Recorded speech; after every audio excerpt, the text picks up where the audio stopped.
সুপ্রিয় দর্শক, আসসালামু আলাইকুম। আপনাদের সবাইকে স্বাগত জানাচ্ছি এখনকার আলোচনায়। আপনাদের সঙ্গে আছি আমি সিরাজুল ইসলাম। দর্শক, ডোনাল্ড ট্রাম্প গত রাতে ইরানের বিরুদ্ধে ব্যাপক হামলার কথা বলে কেন থেমে গেলেন, তার কারণ কিছু কিছু জানা যাচ্ছে। প্রথম কারণ হচ্ছে সৌদি আরবের সরাসরি বিরোধিতা।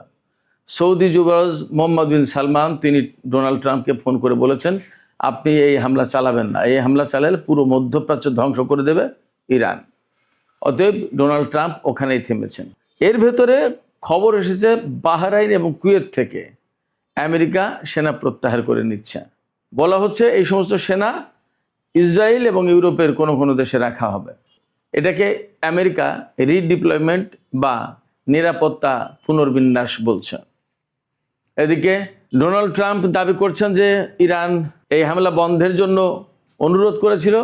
ইরান তো আগেই বলেছে যে আমরা এই ধরনের অনুরোধ করিনি, বরং আমরা যে কোনো পরিস্থিতি মোকাবেলার জন্য প্রস্তুত আছি। এরপরে ইরানের পক্ষ থেকে পরিষ্কার করে বলা হয়েছে যে হরমুজ প্রণালী যেমন আছে তেমনই থাকবে, হরমুজ প্রণালী খুলে দেওয়ার বিনিময়ে কোনো চুক্তি আমরা করতে যাচ্ছি না। শুধু তাই না, ইরানের ভারপ্রাপ্ত প্রতিরক্ষা মন্ত্রী মাজিদ ইবনে রেজা তিনি বলেছেন ইরান প্রত্যেকটা হুমকিকে বাস্তব বলে গ্রহণ করে এবং তার বিরুদ্ধে নিজেদেরকে প্রস্তুত রাখে। সেইভাবেই চলমান পরিস্থিতিকে ইরান বিবেচনায় রাখছে। তার মানে ডোনাল্ড ট্রাম্প যখন যে হুমকি দিচ্ছেন সে ব্যাপারে যেমন ইরান সতর্ক থাকছে, সজাগ থাকছে, সেইভাবে প্রস্তুতি নিচ্ছে। একইভাবে আমেরিকা যে যুদ্ধ বন্ধ করলো তাই বলে আর যুদ্ধ করবে না এমনটাও ভাবছে না। এদিকে ইরানের একজন সংসদ সদস্য, তার নাম হচ্ছে ইব্রাহিম আজিজি, ইরানের সংসদের যে পররাষ্ট্র সম্পর্ক বিষয়ক কমিটি আছে সেই কমিটির মুখপাত্র ইব্রাহিম আজিজি তিনি বলেছেন আমেরিকা গত রাতে যদি ইরানের উপর হামলা করত তাহলে ইরান পুরো মধ্যপ্রাচ্য জুড়ে এমনভাবে হামলা করত যে মধ্যপ্রাচ্যের সমস্ত অবকাঠামো একদম প্রস্তর যুগে চলে যেত। এদিকে যুদ্ধ বন্ধের কথা বললেও মার্কিন প্রশাসন পুরো মধ্যপ্রাচ্য জুড়ে 113টি রিফুয়েলিং ট্যাঙ্কার বিমান মোতায়েন করে রেখেছে। এই খবর মাত্রই বের হলো। তাদের উদ্দেশ্য কি? সুপ্রিয় দর্শক, এই বিষয়গুলো নিয়েই এখনকার ভিডিওতে আমি কথা বলবো। আশা করি ভালো লাগবে এবং আপনারা শেষ পর্যন্ত সঙ্গে থাকবেন। আর ভিডিও যদি ভালো লাগে তাহলে লাইক, কমেন্ট, শেয়ার করবেন এবং চ্যানেলটি সাবস্ক্রাইব করে সাথেই থাকবেন। দর্শক, চলুন আমরা বিস্তারিত আলোচনা করি। প্রথম আলোচনা, গত রাতে ইরানের বিরুদ্ধে ইসরায়েল এবং আমেরিকা যে ভয়াবহ হামলা চালাতে চেয়েছিল সেই হামলা হঠাৎ করে ডোনাল্ড ট্রাম্প বন্ধ করলেন কেন? এটা কিন্তু আজকে টক অফ দ্য ওয়ার্ল্ড ছিল, সারাদিনের এইটা সবচেয়ে বড় আলোচনা ছিল। এই ব্যাপারে যে সমস্ত জায়গা থেকে, যে সমস্ত গণমাধ্যম থেকে খোঁজ পাওয়া যাচ্ছে, এ ব্যাপারে যে সবচেয়ে বড় যে বক্তব্য এসেছে সেটা হচ্ছে সৌদি যুবরাজ মোহাম্মদ বিন সালমান ডোনাল্ড ট্রাম্পকে ফোন করে বলেছেন আপনি এই হামলা চালাতে পারেন না, এই হামলা চালালে পুরো মধ্যপ্রাচ্য শেষ করে দেবে ইরান, আমাদের অত্র অঞ্চলের কোনো জ্বালানি অবকাঠামো ইরান রাখবে না, একদম শেষ হয়ে যাবে, পুরো মধ্যপ্রাচ্য আগুনে দাউ দাউ করে জ্বলবে।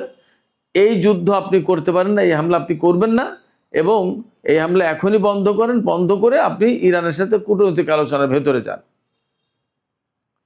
তো কূটনৈতিক আলোচনা কি? ডোনাল্ড ট্রাম্প নিশ্চয়ই বলেছেন যে ইরান তো কোনো চুক্তিতে আসছে না, তখন নিশ্চয়ই তিনি অর্থাৎ সৌদি যুবরাজ বলেছেন ইরান তো কূটনীতিতে ছিল, সেখানে ভেঙে গেল কেন, কি ব্যাপার, ওগুলো ঠিকঠাক করেন। এইভাবে হয়তো কথাবার্তা হয়েছে, হয়তো ডিটেলস আলোচনা হয়েছে, সে সব কথা তো আর আসেনি, সব কথা আসছেও না। তো সৌদি যুবরাজের বিরোধিতার মুখে মূলত মার্কিন প্রেসিডেন্ট ডোনাল্ড ট্রাম্প এই হামলা বন্ধ করেছেন। এটা একটা দিক। আর বাস্তবতার নিরিখে যে বিষয়টা থাকছে সেটা হচ্ছে যে সত্যি সত্যি ইরানের যে প্রস্তুতি ছিল, গত রাত আমি ব্যক্তিগতভাবে 3টার পরে ঘুমিয়েছি, কারণ যুদ্ধ একটা হওয়ার প্রবল আশঙ্কা ছিল, সেইভাবে প্রস্তুত ছিল। এবং এর বিপরীতে ইরান সর্বোচ্চ সতর্ক অবস্থায় ছিল। ইসরায়েলের সামরিক বাহিনীকে যেমন হাইয়েস্ট অ্যালার্টে রাখা হয়েছিল, ইরান জুড়ে ইরানের সামরিক বাহিনী একই অবস্থায় ছিল এবং তাদের প্ল্যান ছিল যত বড় হামলাই হোক না কেন হামলা প্রতিরোধ করে ইসরায়েল এবং পুরো মধ্যপ্রাচ্যের অবকাঠামো একদম শেষ করে দেওয়া হবে। এই যে অবস্থা ছিল, এই অবস্থায় আসলে কারোর কোনো রক্ষা ছিল না। ইরানের ক্ষয়ক্ষতি যা হতো হতো, কিন্তু ইরান পাল্টা যে হামলা চালাতো তাতে রিয়েলি যে সিচুয়েশন তৈরি হতো তাতে মধ্যপ্রাচ্যকে চেনা যেত না আজকে। সেই জায়গায় সৌদি যুবরাজ মোহাম্মদ বিন সালমান মধ্যপ্রাচ্যকে বলা যায় যে বাঁচিয়ে দিয়েছেন। এরপর ডোনাল্ড ট্রাম্প কি বলবেন সারা বিশ্বের কাছে? তিনি তো বলেছেন যে আজ রাতেই ইরানের উপরে হামলা চালানো হবে এবং তার জন্য ইসরায়েল এবং আমেরিকা একসাথে কাজ করতে যাচ্ছে। ডোনাল্ড ট্রাম্প যখন সৌদি যুবরাজের ফোনের পর হামলা বন্ধ করলেন, তখন তিনি কি বলবেন? তিনি বললেন যে ইরান এবং মধ্যপ্রাচ্যের কয়েকটি দেশ তাকে অনুরোধ করেছেন যুদ্ধ বন্ধ করার জন্য এবং ইরান চুক্তির জন্য রাজি হয়েছে। ডোনাল্ড ট্রাম্প তার ট্রুথ সোশ্যালে বলেছেন যে আমি যে শর্ত দিচ্ছি সেই শর্ত হতে হবে এরকম যে হরমুজ প্রণালী তাৎক্ষণিকভাবে খুলে দেবে ইরান এবং ইরানের পরমাণু হুমকি দূর করবে, অর্থাৎ পরমাণু কর্মসূচি বাতিল করবে। ইরান নাকি এই ব্যাপারে রাজি হয়েছে, অথচ ইরানের পক্ষ থেকে একদম সরাসরি বিবৃতি দেওয়া হয়েছে ইরানের পররাষ্ট্র মন্ত্রণালয়ের পক্ষ থেকে, ইরানের পররাষ্ট্রমন্ত্রীর পক্ষ থেকে, যে এই ধরনের কোনো আলাপ আলোচনা বক্তব্য ইরানের পক্ষ থেকে দেয়া হয়নি। একদম ডাহা মিথ্যে কথা ডোনাল্ড ট্রাম্প বলেছেন, এইভাবে বলছেন। এখন ডোনাল্ড ট্রাম্প কেন বললেন এ কথা? তাহলে ওই যে নিতান্তই মুখ রক্ষার জন্য। এবং বাস্তবতা হচ্ছে কি, এর আগে কয়েকবার ডোনাল্ড ট্রাম্প এরকম হুমকি ধমকি দিয়েছেন, ভয় দেখিয়ে ইরানকে চুক্তিতে বাধ্য করতে চান, সারেন্ডার করাতে চান। কিন্তু ইরানের বক্তব্য হচ্ছে যে আমেরিকার কাছে তো ইরান সারেন্ডার করবে না। এবং শুধু তাই না, যুদ্ধ আমেরিকা শুরু করেছে, কিন্তু যুদ্ধ আমেরিকা শেষ করতে পারবে না। যুদ্ধ আমাদের কথাই শেষ হবে, অর্থাৎ আমরা যেদিন বলবো যে আজকে যুদ্ধ শেষ, সেদিন শেষ। এর মানে হচ্ছে মধ্যপ্রাচ্যে আমেরিকাকে অনেক বড় খেসারত দিতে হবে মনে হচ্ছে, ইরান ছেড়ে দেবে না।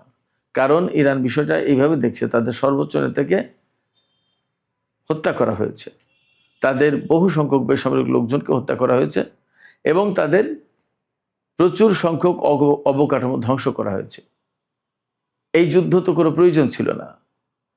ইরান পরমাণু কর্মসূচি পরিচালনা করছে আন্তর্জাতিক আণবিক শক্তি সংস্থার তদারকির আওতায়। তার হাতে তো কোনো পরমাণু অস্ত্র নেই, অন্তত ঘোষিত, কেউ দেখাতে পারেনি। আর আমেরিকার হাতে যে অস্ত্র আছে সে নিরাপদ হয় কি করে বিশ্বের জন্য? আর যে শুধু পরমাণু কর্মসূচি পরিচালনা করছে সে ভয়ঙ্কর হয় কি করে বিশ্বের জন্য পরমাণু কর্মসূচি নিয়ে? এই প্রশ্ন তুলে ইরান বলছে যে যেহেতু এই বিষয়টা নিয়েই ইরানের উপর হামলা চালানো হয়েছে এবং অবৈধ একটা যুদ্ধ, অতএব এর শেষ দেখে ছাড়বে ইরান। এগুলো সব ইরানের বক্তব্য, আমার বক্তব্য না। এদিকে সর্বশেষ খবর মোতাবেক আমরা জানতে পারছি যে কুয়েত এবং বাহরাইন থেকে মার্কিন সেনা সরিয়ে নেওয়া হয়েছে। সব নাকি মোটামুটি একটা অংশ, এটা পরিষ্কার না, বাট কুয়েত এবং বাহরাইন থেকে সেনা সরানো হয়েছে, প্রত্যাহার করা হয়েছে বলা হয়েছে। এই সেনাদেরকে কোথায় নেওয়া হয়েছে? এই সেনাদেরকে একটা অংশ নেওয়া হয়েছে ইসরায়েলে, আর একটা অংশ নেওয়া হয়েছে ইউরোপে।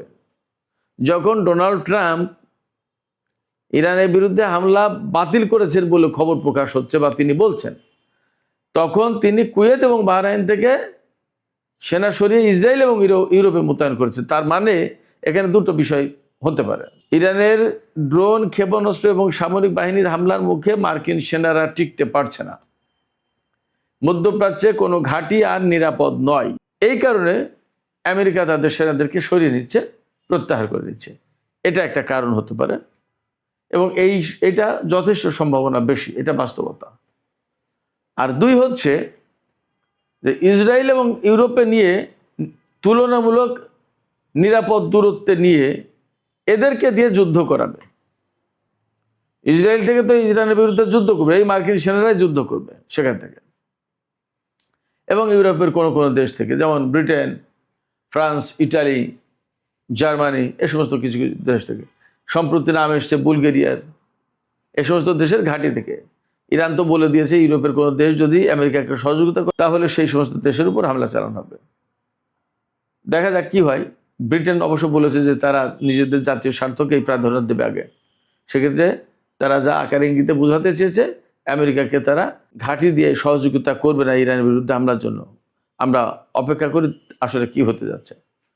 তো ইসরায়েলে যে মার্কিন সেনা মোতায়েন করা হয়েছে, যদি ইরাক থেকে, কুয়েত থেকে বা বাহরাইন থেকে সেনা প্রত্যাহার করা হবে তাহলে আমেরিকায় নিয়ে যাক, কেন ইসরায়েলে রাখা হচ্ছে?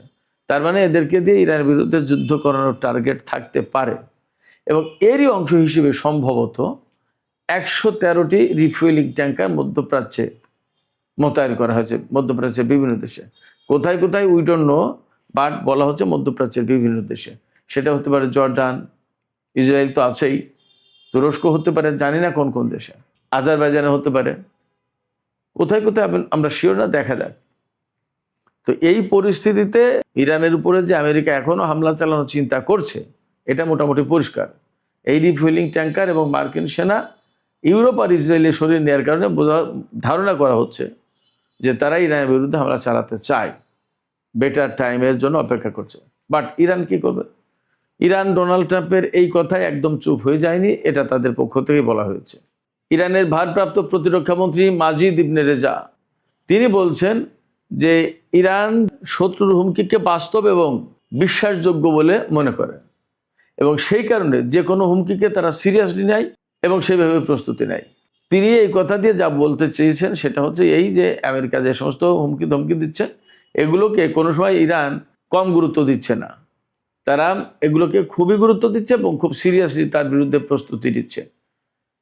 ডোনাল্ড ট্রাম্প যে বলেছেন যে আমরা যুদ্ধ বাতিল করলাম, ইরান এটাও বিশ্বাস করছে না। ইরান মনে করছে হয়তো এটা চালাকি হতে পারে, একটা কৌশল হতে পারে, আমাদেরকে বোকা বনে দিয়ে তারা আমাদের উপর হামলা চালাবে। অতএব আমেরিকা হামলা চালাক আর না চালাক, তাদের বিরুদ্ধে ইরান অল টাইম প্রস্তুত। ইরানের আমি আগেই বলেছি একজন সংসদ সদস্য ইব্রাহিম আজিজি তিনি বলেছেন যে আমেরিকা যদি গত রাতে হামলা চালাতো ইরানের উপরে, তাহলে মধ্যপ্রাচ্যের প্রত্যেকটা অবকাঠামো, বিশেষ করে বিদ্যুৎ, জ্বালানি এবং বিমান, এগুলোর কথাও আসছে, একেবারে ধ্বংস করে দেওয়া হচ্ছে। একদম স্টোন এজ, যেটা প্রস্তর যুগে পাঠিয়ে দেওয়া হতো, অর্থাৎ যখন আধুনিকতার কোনো ছোঁয়া ছিল না, ওইরকম একটা অবস্থা মধ্যপ্রাচ্যে তৈরি করে ফেলা হতো। মার্কিন প্রেসিডেন্ট ডোনাল্ড ট্রাম্প গতকাল কেন হামলা বন্ধ করেছে তার আরেকটা কারণ আছে। আল জাজিরা বলছে মার্কিন সশস্ত্র বাহিনীর চিফস অফ স্টাফের চেয়ারম্যান জেনারেল ড্যান কেইন তিনি উদ্বেগ প্রকাশ করে বলেছেন যে আমেরিকার হাতে এই মুহূর্তে যে পেট্রিয়ট ইন্টারসেপ্টর আছে বা থার্ড ইন্টারসেপ্টর আছে, তা দিয়ে বড় কোনো যুদ্ধ মোকাবেলা করা যাবে না। আন্তর্জাতিক যে নিরাপত্তা গবেষণা ইনস্টিটিউট ICIS যেটা, তারা বলছে আমেরিকার হাতে যুদ্ধের আগে 2300 অর্থাৎ 2300 পেট্রিয়ট ইন্টারসেপ্টর ছিল, এখন আমেরিকার হাতে মাত্র 827টি। এটা মারাত্মক রকমের উদ্বেগজনকভাবে কমে গেছে। তো ইরানের বিরুদ্ধে গত 5 মাসে যদি এতগুলো পেট্রিয়ট ইন্টারসেপ্টর চলে যায়, তাহলে থার্ড বা আদার কি অবস্থায়, থার্ডের অবস্থা আরও করুন। তাহলে আমেরিকার সাথে যদি চীনের বা রাশিয়ার বা আরও কারোর যুদ্ধ লেগে যায়, তাহলে তারা কি করবে? অথবা ইরান যদি আরও 5 মাস যুদ্ধ টেনে নিয়ে যায়, তখন তার হাতে তো কিছুই থাকবে না, তখন কি করবে? এখনই তো ইরাক বা মধ্যপ্রাচ্যের বিভিন্ন জায়গায় এমন অবস্থা যে সেখান থেকে পেট্রিয়ট সিস্টেম, থার্ড সিস্টেম সরিয়ে নেওয়ার কারণে ইরানের ক্ষেপণাস্ত্র, ড্রোন যাচ্ছে আর আসছে, কোনো ব্যাপারই না। এমনকি ইরানের বিমান দিয়ে বিভিন্ন জায়গায় টহল পর্যন্ত দেওয়া হয়েছে, আমেরিকা কিছু করতে পারেনি। এই অবস্থায় মার্কিন বাহিনী প্রকৃতপক্ষেই অস্ত্রে শস্ত্রে অনেক দুর্বল হয়ে গেছে, এমনটাও বলা হচ্ছে। দেখা যাক কি পরিস্থিতি হয়। আগামী 2-1 দিনের ভেতরে আরও পরিস্থিতি অনেকটা ক্লিয়ার হবে। সুপ্রিয় দর্শক, এখনকার আলোচনা এখানে শেষ করতে চাই। আলোচনা শেষের আগে আপনাদের মতামত জানতে চাই। মার্কিন প্রেসিডেন্ট ডোনাল্ড ট্রাম্প বারবার বলছেন যে ইরান এবং মধ্যপ্রাচ্যের কয়েকটি দেশ অনুরোধ করেছে, তাই তিনি যুদ্ধ বন্ধ করেছেন। আপনাদের কি মনে হয়, ইরান কি আসলে ডোনাল্ড ট্রাম্পকে যুদ্ধ বন্ধ করার জন্য বা ইরানের উপরে হামলা না চালানোর জন্য কি অনুরোধ করেছে বলে মনে হয়? এবং এই যে মধ্যপ্রাচ্যে 113টি রিফুয়েলিং ট্যাঙ্কার বিমান মোতায়েন করা আছে, এগুলো কিসের জন্য? যুদ্ধ কি বন্ধই হয়ে গেল ইরানের বিরুদ্ধে? এমন কি মনে হচ্ছে আপনাদের? আপনাদের মতামত জানিয়ে কমেন্টে লিখতে পারেন। আর ভিডিও ভালো লাগলে লাইক, কমেন্ট, শেয়ার করবেন এবং চ্যানেলটি সাবস্ক্রাইব করে সাথেই থাকবেন। দর্শক, এখনকার মতো আলোচনা এখানে শেষ করছি। আপনারা সবাই অনেক অনেক ভালো থাকুন। আল্লাহ হাফেজ।